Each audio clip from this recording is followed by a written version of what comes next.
A child without a father has something that's missing, and you can't replace it. Gun violence devastated families across Milwaukee over the weekend. One person was killed, 4 others injured in a quintuple shooting on the city's north side. That was Saturday morning. Another person was killed and 2 more injured in a triple shooting on Water Street on Sunday morning. Over the weekend, TMJ4's Ryan Jenkins spoke with the family of both men killed, and they shared these photos with us. They are 25-year-old Simeon Calvert, who died in the quintuple shooting, and 22-year-old Dylan Jackson, who died on Water Street.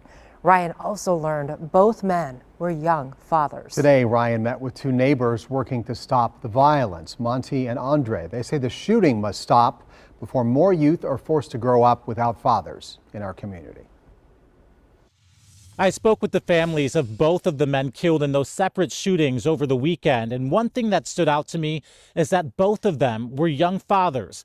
Today I spoke with men in our community who say that's part of the reason we need to work together to interrupt violence in Milwaukee. I can tell you every night I hear sirens and every night I hear gunshots. Andre Lee Ellis is no stranger to gun violence. He was shot 15 times by a guy that he had beef with. And Monte Mabra's brother was shot and killed back in December. Both men now reacting to a violent weekend in Milwaukee.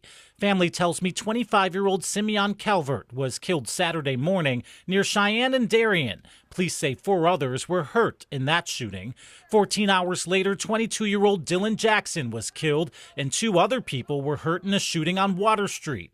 Families of those killed tell me both of these men were fathers, another reality Andre Lee Ellis knows personally. My mother was pregnant at 3 months when my father died, and so that has been traumatic for me all my life. That reality is also one reason why Monte started a program called I Will Not Die to Gun Violence. He works with people who are referred to him, often by the court system or other agencies, in an attempt to interrupt gun violence. It talks about identity, survival, safety. It's a mission close to him after the loss of his brother. In my heart, I wanted retaliation, I wanted revenge, I wanted my get back.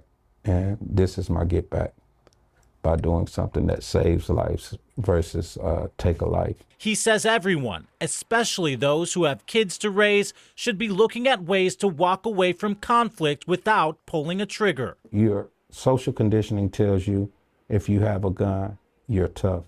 But the truth is, if you don't have a gun, you think of resolution. If you don't have a gun, you talk your way out of situations. His calls for resolution echoed by Andre Lee Ellis. One thing I do know about the younger generation, a lot of the young men that are having children, no matter what they're doing, they're trying to be good fathers. Milwaukee police told me Monday they have a person of interest in custody in connection to the Water Street shooting, and more than one person of interest in custody in connection to the quintuple shooting, but that they continue to seek more information. Reporting in Milwaukee, Ryan Jenkins, TMJ4 News.